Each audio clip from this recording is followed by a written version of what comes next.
Welcome to Podcast 176. Are you getting your team ready to take off before the project starts? Stay with us. This is the Elevate Construction Podcast, delivering remarkable content for workers, leaders, and companies in construction wanting to take their next step.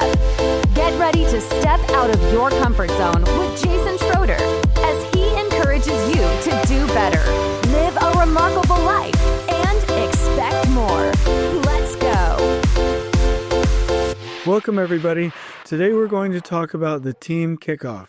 And some people say that this is just a bunch of gooey, lovey-dovey kind of fluffy stuff, and they don't really think it's effective, and they say it's too touchy-feely, and, that's really not worth people's time. And I've sat down and thoughtfully and respectfully listened to some of these considerations in reference to team kickoffs. And just real quick, a team kickoff is where whether you're in an IPD team, a CM at risk team, or any kind of team, and you just want to get everybody pulled together before the actual project, getting everybody together at the beginning of the project to establish conditions of satisfaction, get to know each other, see how we're going to work as a team, establish the culture, and really intentionally work through some of these things. That's what I'm talking about as far as a team kickoff. And so again, some people say, well, they're not effective, they're a waste of time, they're too touchy-feely. And I'm just going to come right out and offend everybody as fast as I can. Why do people say that? And it's because that they are scared. And most of the time it's been because they've been hurt in the past. And they've worked for evil bosses or evil companies.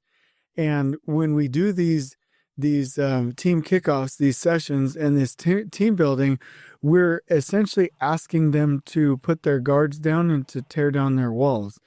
And they start to fight against it because they've been hurt, and being vulnerable means that they could be hurt again. And there's a lot of trust to overcome there. And so people that hate the team kickoff, that hate teaming, that hate teaming events, that hate these kinds of things are typically the ones who aren't transparent. They're not confident. They have emotional difficulties. They're riddled with fear. They're not honest. They're stubborn, competitive, siloed, selfish.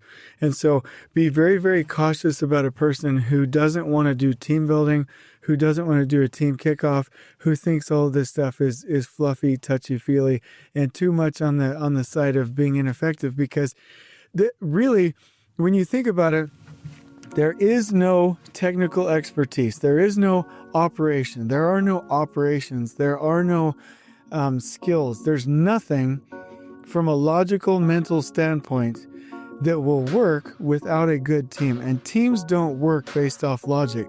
Teams work based off of emotions. They work off of communication. They work off of feelings. They work off of interpersonal skills. They work off of emotional intelligence. And if you have a crappy team, you're going to have a crappy project. I have never, ever in my life, ever experienced a good project that didn't have a good team, or at least partially a good team. And in fact, I was talking to a very, very trusted mentor just even today, and we were talking about how wonderful the research laboratory project was, and some of the comments that I had received from some contemporaries, from a consultant that was down there. And he said, yeah, Jason, those are really good. And he was right. Those are really good comments, really good compliments. But you wouldn't have been able to do that without the team being as high functioning as it was. You had some really good players down there. And I was like, you know what? You are absolutely right.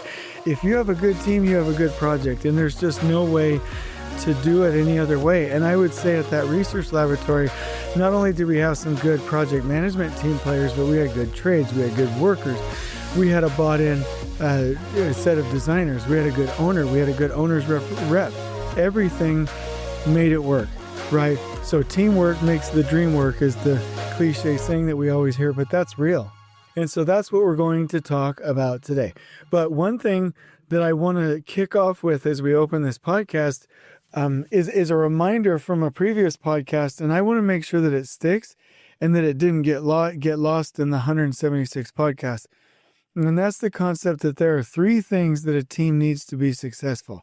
Absolutely 100% three things. Now, somebody would say, are there more than three things? Maybe. Are there a whole lot of other considerations to a team? Yes. Usually there's 4 phases to a team. There's the forming, storming, norming, and performing. There's 5 key steps within team development, and that's building trust, having healthy conflict, setting goals, holding each other accountable, and performing. There's all these different models, but there has to be these 3 things within any of these support structures to make a team work. And the first one is that you have to have a multiplier leader. The second one is you have to have absolute clarity on where you're going. And then you have to have people that have the 3 things that employees that people need. And so let me talk about those one by one. So the multiplier leader, this is key. If you have a diminisher leader, then your team, no matter what, how much clarity, how much engagement, or how clear everything is, or how well your team is working, you're not going to go anywhere, right? And so diminisher leaders are people that think that the other people on the team won't figure it out without them. They hoard and underutilize talent. They create stress that stops other people from thinking. They tell people what to do. They decide what to do and then debate the issue with other people. And they manage every detail. Multiplying leaders, which get people closer to 100% engagement and capacity, are people who feel like others or know that other people are smart and will figure it out. They attract and optimize talent. They create space for best thinking. They extend challenges to others so that they can stretch into those. They debate the situation and then make a decision once everybody's weighed in so that everybody can buy in. And they instill ownership and accountability. And so that's one of the main things, right, is that you have to have a multiplier leader for a team to succeed. The other thing that I would say and will say is that you have to have the direction.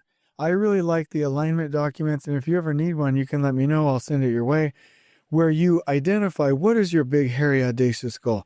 What is your vision? What is your mission? What are your values, right? And where are you headed right now? What is the most important thing right now, and how are we going to get there? If you don't have a big, hairy, audacious goal, if everyone in the organization doesn't know where you're headed, then how can they head there autonomously? Meaning, if you have a multiplier leader that extends a challenge, that lets the team debate, that instills ownership in other people and accountability, well, okay, a challenge for what? Debate what?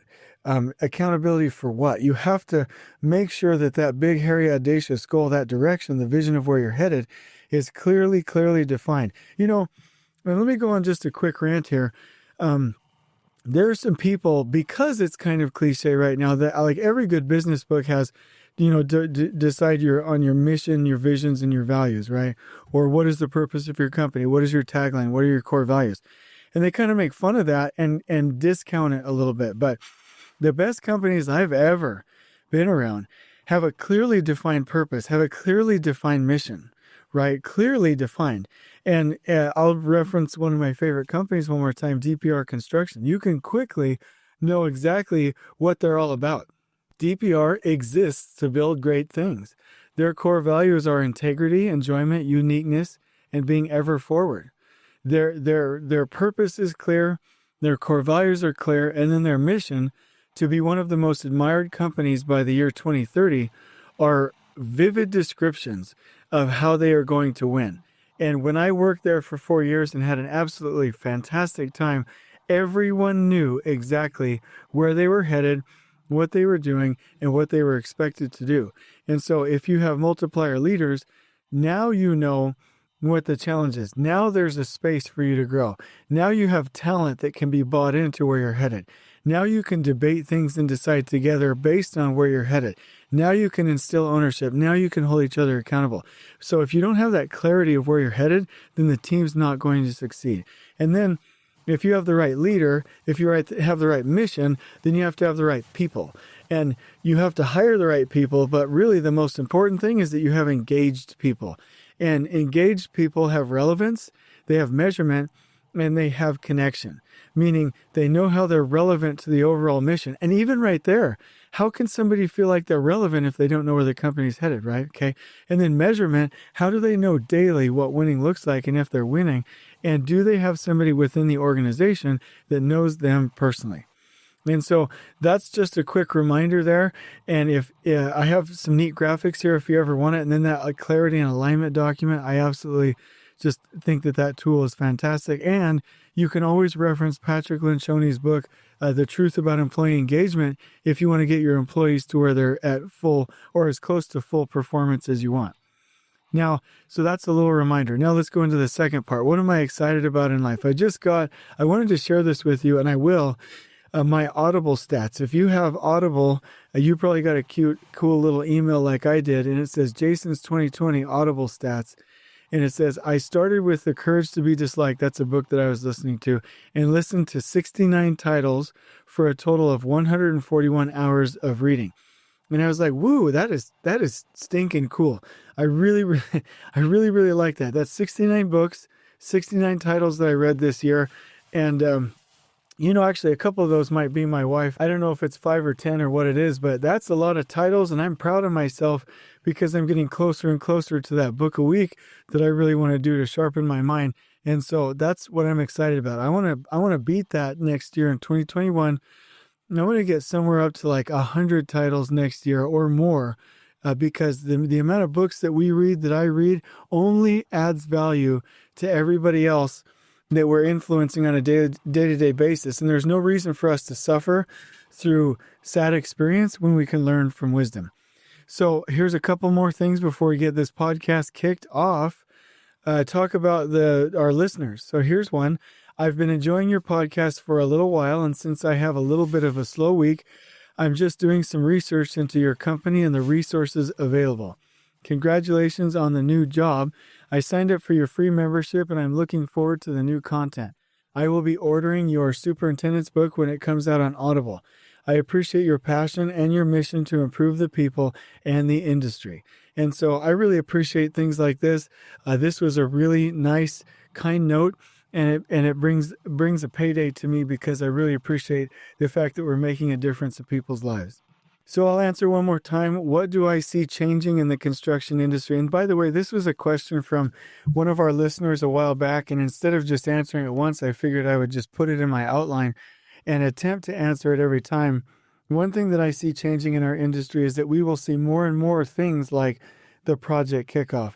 In fact, I'm also going to brand some signs for conditions of satisfaction, standard meeting schedules, the organization and structure of the team, and then basically some topics that we can use on a board, on an actual expo covered board when you're in an IPD environment, to talk about lessons learned, things that people really liked working with in the last project, and all of these signs with this expo cover on it, meaning the conditions of satisfaction, lessons learned from last time, team structure, meeting structure, things like this. These signs have been things that I've actually just started to bring with me with most new projects, because customers are really starting to just get used to these things and expect this team involvement. And so if you're not familiar with some of the IPD kickoff type items and techniques, please get familiar with them. Please read some books. I've got some really cool books that I can reference for you for IPD, and I'll give those to you in the show notes today, actually. So here we go. So here's some conflict for you. You are not setting up your team to succeed like you should or like you could. So I'm going to take you through just a quick story here.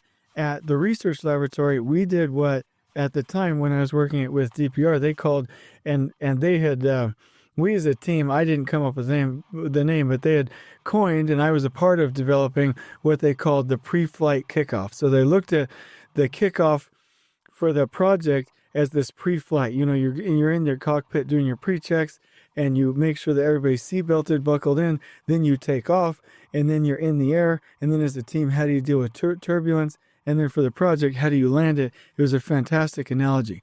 So we did this throughout and constantly checked in. But the first thing was the pre-flight takeoff. And then we had other check-ins, and then we had meetings to close it out at the end of the project. But it was really neat. And so we had this great, wonderful opening meeting, and it really did a lot of good. And we set our standards. We set how we were going to behave. We set our culture. And it's actually kind of funny. We played a game called Win All You Can. And I would recommend that if you ever do one of these kickoffs, you at least to consider it. And the game really reflects on how people normally behave versus how they should behave, where everyone needs to win together. There were two people on the team, on the extended team, that really got bent out of shape about the game because they wanted to win and they didn't reflect on the fact that we win together. And man, they were upset. And after this meeting, we kind of thought, wow, that was surprising. Maybe we shouldn't have played that. But then throughout the project, it was funny, and that's why I'm telling this story. Those two people struggled and didn't fit within the team.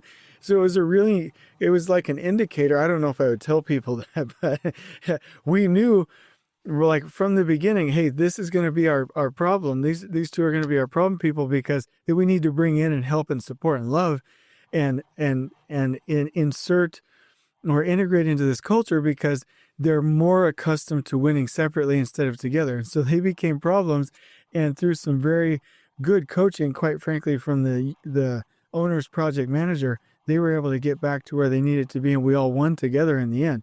So these meetings really set us up to have some standard language, standard goals, a standard culture that we always went back to. And the designers and the owner said constantly that we followed that purpose and we met those goals, and it was over the top fantastic for them, and they were very proud of us. So let's go ahead and talk about the principle. So when you're talking about a team kickoff, basically what this means is let's get the team together and let's actually build the team first, which is actually an Elevate Construction core value. Build the team first before you go to work, because you don't win at the project or the design until you win with the team first.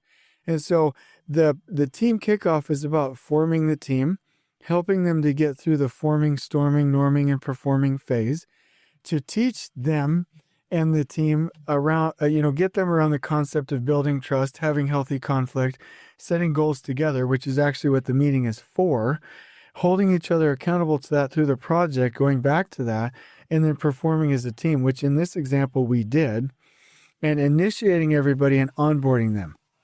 And so the purpose is really to bring the team together and to be very, very clear about where the team is headed, about how they're going to head there, what to do when there's problems, and to know what does a successful completion or ending to all of this really look like.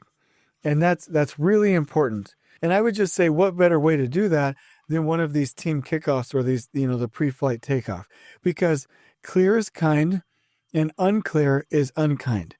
People that don't advocate or fight against meetings like this are really, again, protecting themselves, because clear gets everybody working together. Unclear keeps people in silos. And where are fearful people safest? They're safest in silos. So as soon as you get rid of the silos and bring everybody together for the team, your fearful people will start freaking out. The bottom line is we need to use these meetings, these kickoffs, and the continual partnering throughout the project as a way to build an intentional culture, which is the common beliefs and micro actions of the group. And to intentionally shape that, because it could happen accidentally, but I don't know that it will the way you want. You need to intentionally shape the culture and head everyone down the same direction, especially because at least for the designers and the owner, this isn't their only project that they're working on. So great teams build great projects, bottom line. So when you get together, the key things for you to establish are, number one, the conditions of satisfaction, right? The design vision, the team structure, the meeting structure, and the team culture. And I really want to encourage you to reference a book called Transforming Design and Construction, a Framework for Change. And this is from the Lean Construction Institute. It's all in summary form, meaning it doesn't go in too much in depth for most of these concepts. It gives you outlines, but I want to highly recommend this, and I'm going to switch over to this and read just a couple of things. So when you're outlining your design vision, and I'm quoting this as a quote, I'm not plagiarizing. So for design vision, here are the considerations. Define design parameters in terms of quality and aesthetic direction. Identify key drivers to the design. What are elements customers can and cannot live without? Identify what value is to the ultimate end customer. Determine who makes aesthetic decisions and when they will be made. And actually, this is a good time to focus on features of work or area features of work of the building and to get clear on things like aesthetics and alignment and what's important to the designers. Okay, so now let's go over to team structure. Define roles and responsibilities of team members. Define any hierarchy within the team. Define decision-making structure. The decision-making structure. Develop an onboarding process for future integration of team members. Develop an effective big room. Develop a target value design plan. Start an A3 log innovation and A3 log innovation ideas. Identify risks and opportunities. Identify collaboration tools and methods that will be used. Develop a BIM plan through early discussion, but at the right time when the right team members are available. And then shaping the team culture, the key principles are transparency, trust, aligned minds. Don't design alone, design together. Develop a learning with action, continuous learning process. Identify norms, rituals, and taboos. Build trust through intentional interaction, and conduct personal assessments of team members to understand how the team members can balance each other out. And so I'll add mine. When we talk about conditions of satisfaction, we say what's worked in the past, what hasn't worked, and what would you really like to see come to pass here, right? What would be, for this project, what would the conditions of satisfaction be? And then for the meeting structure, for a team to be effective, even if you have the culture, we have to decide and define how often are we going to be meeting. And you can go through 2 hours of this, 2 days of this, 4 days of this, a day and a half, a day, however long you and your team need to get onboarded, but you should leave with your conditions of satisfaction, your design vision, your team structure, your meeting structure, and the team culture that you are targeting when you're done. And there are lots of fantastic, and I'm going to call them games, but they're impactful. They're not games. They're like team building games that you can go through to really do this. Silent Squares is one, right? Win All You Can is another. There are some interpersonal games that you can play. There's also where you brainstorm together and you identify these key things, so you focus down on your culture, your design vision, your culture, and all of these other things that we've talked about. Bottom line, if you need help, please reach out. Because again, and let me just go back to any of the project engineer, field engineer, superintendent boot camps that we've ever done, foreman boot camps. Every time the team that wins from an accuracy and a skill and a logic perspective had the best team, because they communicated more, they knew the vision, they held each other accountable, and they had a plan. And we have to understand this. I can't overemphasize the fact that the winning team will win the game. The winning team will win the skills. The winning team will win the quality. The winning team will win the end product. It all starts with the team. And so our current condition is, ignorant people just attempt to go do projects by brute force, and they ignore people and they just run over them. And that will increase. And so somebody would say, well, why is that a problem? It increases cost, it increases manpower, it increases inventory, it increases all of these dials that throws money out the window.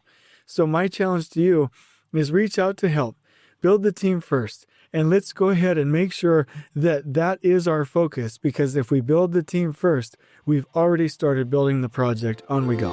Please join us next time in elevating the entire construction experience for workers, leaders, and companies coast to coast. If you're enjoying the show, please feel free to share with your construction colleagues and help us spread the word by rating, subscribing, and leaving a review on your preferred podcast listening platform. We really appreciate it. We'll catch you next time on the Elevate Construction Podcast.